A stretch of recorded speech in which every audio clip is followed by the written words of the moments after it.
Welcome to Lesson 7.14, Securing People and Places. In your Candidate Information Bulletin, we are in the Security Operations domain. We are in Key Area of Knowledge O, which is Implement and Manage Physical Security, and P, which is Participate in Addressing Personnel Safety Concerns. Our topics are going to include social engineering, shoulder surfing, travel, duress, workplace safety, evacuation procedures, and suspicious activity reporting. Securing the human is a catchphrase that reminds us that we need to protect personnel, provide safe workplaces, and use human awareness and analysis to secure the environment. And one of the places to start is with understanding social engineering. Social engineering exploits take advantage of basic human instincts to be helpful, to be curious, and to avoid punishment. Nobody likes to be yelled at. No one likes to be intimidated. So social engineers, criminal social engineers, know how to exploit these basic human instincts. So personnel should be made aware of the techniques that social engineers use. A personnel should not be expected to be able to distinguish between real and socially engineered interactions. Personnel should, however, be provided with procedures relating to email and text interaction, as well as identification of caller, including caller ID spoofing, and how to ID visitors. Doing social engineering assessments will give the organization the assurance that either these procedures are well understood and followed, or they're not, and the organization is vulnerable to social engineering attack. In either case, the results should be included in the security awareness training. So social engineering techniques that we should be explaining to our end user community include phishing, vishing, smishing, and pretexting. So phishing is fraudulent social engineering email. The objective is to obtain personal information and/or to distribute malware. Vishing, that's phishing with a V, is fraudulent social engineering interaction using VoIP or voice over IP technologies. Smishing is fraudulent social engineering interaction using SMS text messages. And pretexting is the term we use for impersonation scenario. That might happen on the phone or that might happen on site. So phishing, vishing, smishing, and pretexting. We also want to train our user community to be aware of shoulder surfing. Shoulder surfing refers to direct observation techniques to obtain information such as PINs, passwords, access codes, or other confidential data.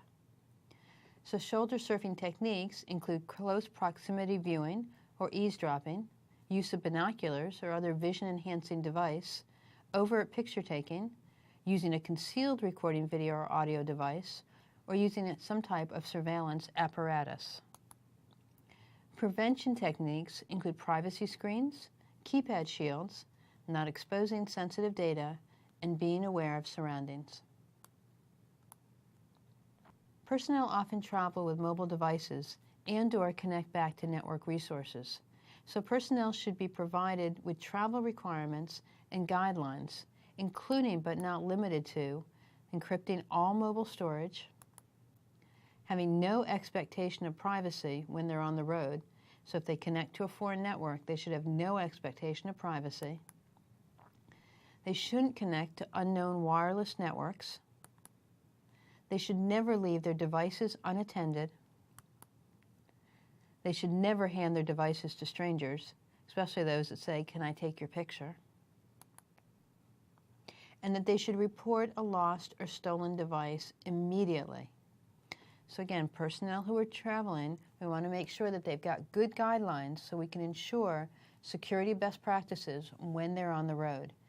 Encrypting all mobile storage, no expectation of privacy, not connecting to unknown wireless networks, not leaving devices unattended, not handling devices to strangers, and very, very importantly, report a lost or stolen device immediately.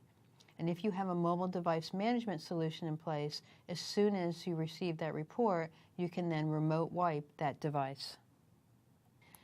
And then upon return, assuming that the device hasn't been wiped, the device should be inspected before it's allowed to reconnect to the network. Now, duress is the threat of harm that may result in a person taking an action that they would not normally do. So scenario analysis can be used to identify potential situations, determine controls, and provide training to potential targets. Enforcing least privilege, dual control, and separation of duties. So enforcing the access controls of least privilege, dual control, and separation of duties can minimize the impact of employee duress. But remember, in all cases, personnel safety is paramount. A security professional may also be expected to work with physical security personnel to ensure workplace safety. So safety and security dictate that access to workplaces must be controlled. Access controls include, but are not limited to, entry and exit systems, guards, employee badges, and visitor management systems. Employees need to understand that they should never circumvent access control systems, which includes sharing their badges or sharing key codes. And to be particularly aware of piggybacking or tailgating techniques. Piggybacking or tailgating is when an unauthorized person enters a checkpoint close behind or in concert with authorized personnel. We also want to make sure that all personnel understand evacuation procedures and also how those procedures may relate to securing devices, systems, and information. Emergency lighting, posted maps, and practice procedures, also referred to as drills, contribute to a safe and orderly evacuation. If time allows, personnel should be instructed to secure confidential materials, take access control devices with them, such as key cards, fobs, or tokens, and take mobile devices with them. Now remember though, safety first. So if time doesn't allow, we don't ever want to see anybody running back in to get secure materials, to get access control devices, or to get their mobile devices. We should also be encouraging our entire user community to report suspicious activity. So all personnel should be instructed to report any unusual or suspicious activity. The reporting process must be easy to use, must be convenient, must be welcomed, and acknowledged. It's important that all reports be handled respectfully. We don't want to discourage our user community from ever reporting. Reporting processes should have a close-the-loop mechanism, meaning at the end we should report back to the reporter of what actually happened. And if there is suspicious activity, we want to make sure that we've instructed our personnel that they should be aware that under no circumstances should they talk directly with the media or outside sources about any internal incident. The exceptions are law enforcement and public safety officials. So that brings us to a lesson 7.14 review. We discussed social engineering, shoulder surfing, travel, duress, workplace safety, evacuation procedures, and suspicious activity reporting. These are all topics and tasks that the information security professional will collaborate with other professionals to implement. That might be human resources personnel, it might be facilities personnel, or physical security personnel. So we've got our lesson 7.14, match the meaning. Our terms on the left-hand side are social engineering, phishing, vishing, smishing, pretexting, piggybacking, and shoulder surfing. So take a few minutes, match up these meanings. Go ahead and put me on pause. When you're ready, come on back and we'll go through these together. So let's go through our lesson 7.14 terms. Social engineering is exploiting human vulnerabilities. Phishing is when we have emails used for fraudulent purposes. Vishing, that's the V, that's VoIP used for fraudulent purposes. Smishing is when we're using SMS for fraudulent purposes. Pretexting is an impersonation scenario.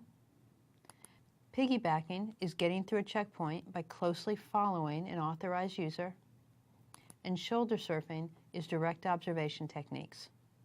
I hope you did great on those.